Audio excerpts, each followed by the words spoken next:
Ronnie Gonzalez!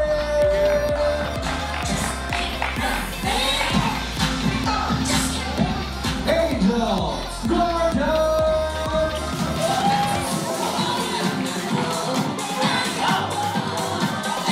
Miguel Banderas!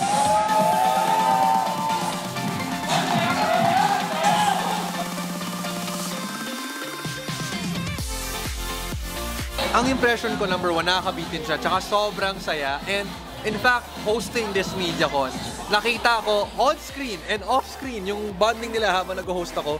Iba naman talaga yung bonding nila. Talagang nag-translate on-screen yung kulitan, tawanan, sayahan. At yun naman talaga ang aabangan ng ating mga kapuso this coming May 11. Medyo nostalgic lang din sa feeling namin kasi ang daming mga games din sa original Running Man na ginawa nila dito. Malaki yung expectation namin kasi nakaka-relate kasi kami dun sa mga katulad dun sa Running Man Korea na meron silang mga horror episodes, meron silang mga physical episodes na tiyak na makikita din namin to for Running Man Philippines season. Hindi, kasi sobrang nostalgic talaga. Ang daming mga nakakamiss na episodes. And parang inaano namin yung competitive ng bawat members. And then yung mga gagawin nila, parang mas na-excite kami lalo. Like sa season 1 kasi more siguro nagkakayaan pa. Tapos sa season 2, syempre mas nanano yung band nila kaya mas naging talaga sa season 1 mas competitive, unlike ngayon. Parang mas na-enjoy na lang din talaga nila yung mga games, mga missions. Kaya mas nakaka-excite panoorin. To be honest, nagulat ako kasi sobrang ganda niya. Kasi sa season 1, maganda na pero natapatan pa yung season 1. Sobrang ganda. Alam mo parang may flashback since 2015, fan ako ng Running Man Korea.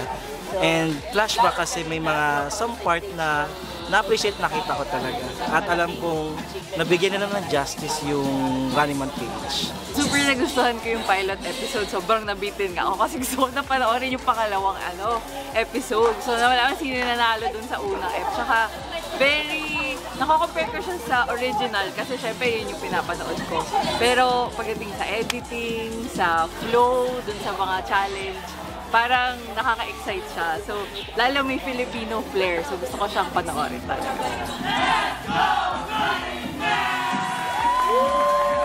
Blood, sweat, and tears namin yung binuhos namin lahat dito sa mga makikita ninyo. And we really hope that you guys all enjoy. So, nung na-meet namin siya, baka ma-spoil kayo. Pero, ang ko binilawin lang. Pakiramdam po, para ka pong nasa loob ng freezer. Split type po ito. Split type freezer po ito. Nalagdo pa po ng 44 days.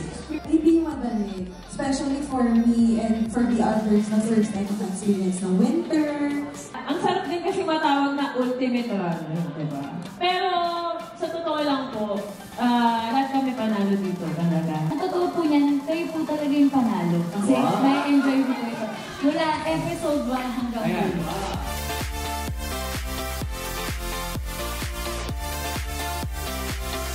Hello, runners! Please watch Running Man Philippines Season 2 on May 11 and 12, 7:15 p.m. Let's go, Running Man!